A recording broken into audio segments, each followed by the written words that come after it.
विजयाचं श्रेय मुक्ताईनगरच्या जनतेला आहे. संजना पाटील यांनी आभार मानलेले आहेत. मुक्ताईनगरची रखडलेली विकास कामं पूर्ण करू, नगराध्यक्ष संजना पाटील यांचं वक्तव्य आहे. तर भाजपच्या रक्षा खडसेंचा पराभव करत विजयी झालेल्या नगराध्यक्ष संजना पाटील यांच्यासमवेत संवाद साधले आपले प्रतिनिधी सुमित देशमुख यांनी.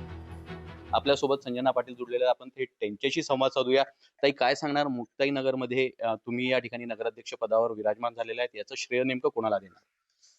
ह्या विजयाचे श्रेय मी सर्व जनतेला आणि अहोरात्र काम करणाऱ्या कार्यकर्त्यांना, महिला आघाडी यांना सर्वांना मी हे श्रेय देईन. माझी इच्छा नसताना कार्यकर्त्यांच्या इच्छेवर मी निवडणूक लढवलेली आहे. आणि आज त्याच कार्यकर्त्यांनी तुम्हाला विजय केलेला आहे. कार्यकर्त्यांनी केलं आहे, गावकऱ्यांनी केलेलं आहे, मुक्ताईनगर निवासियांनी केलेलं आहे. मुक्ताईनगरमध्ये येणारे रखडलेले जेवढेही विकासाचे प्रश्न आहे, जसं महिला समक्षीकरण करणे, त्याच्यानंतर बेरोजगारी आहे, MIDC आहे, त्याच्यानंतर शिक्षणावर जास्त भर देणार आहे. Because education is most important for now.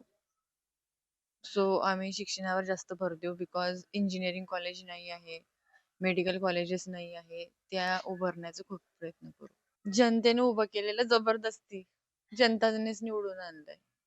निश्चितच जर बघितलं तर जनतेच्या इच्छेसाठी मी उभी राहिलेली आहे. माझी इच्छा नसताना देखील जनतेच्या इच्छेसाठी मी या ठिकाणी उभी राहिली आहे आणि जनतेनेच मला निवडून दिलेलं आहे. आणि महिला असतील, तरुणी असतील, यांच्या सक्षमीकरणासाठी मी पुढे कामं घेऊन पुढे मुक्ताईनगरमधील महिलांचा कशा पद्धतीने विकास होईल, मुक्ताईनगरचा कसा विकास होईल, या प्रश्नांवर मी आता समोर जाणार आहे, असं मत चंद्रकांत पाटील यांची कन्या जी नगराध्यक्ष झालेल्या आहेत संजना पाटील यांनी आपलं मत व्यक्त केलेलं आहे. सुमित देशमुख, लोकशाही मराठी, जळगाव.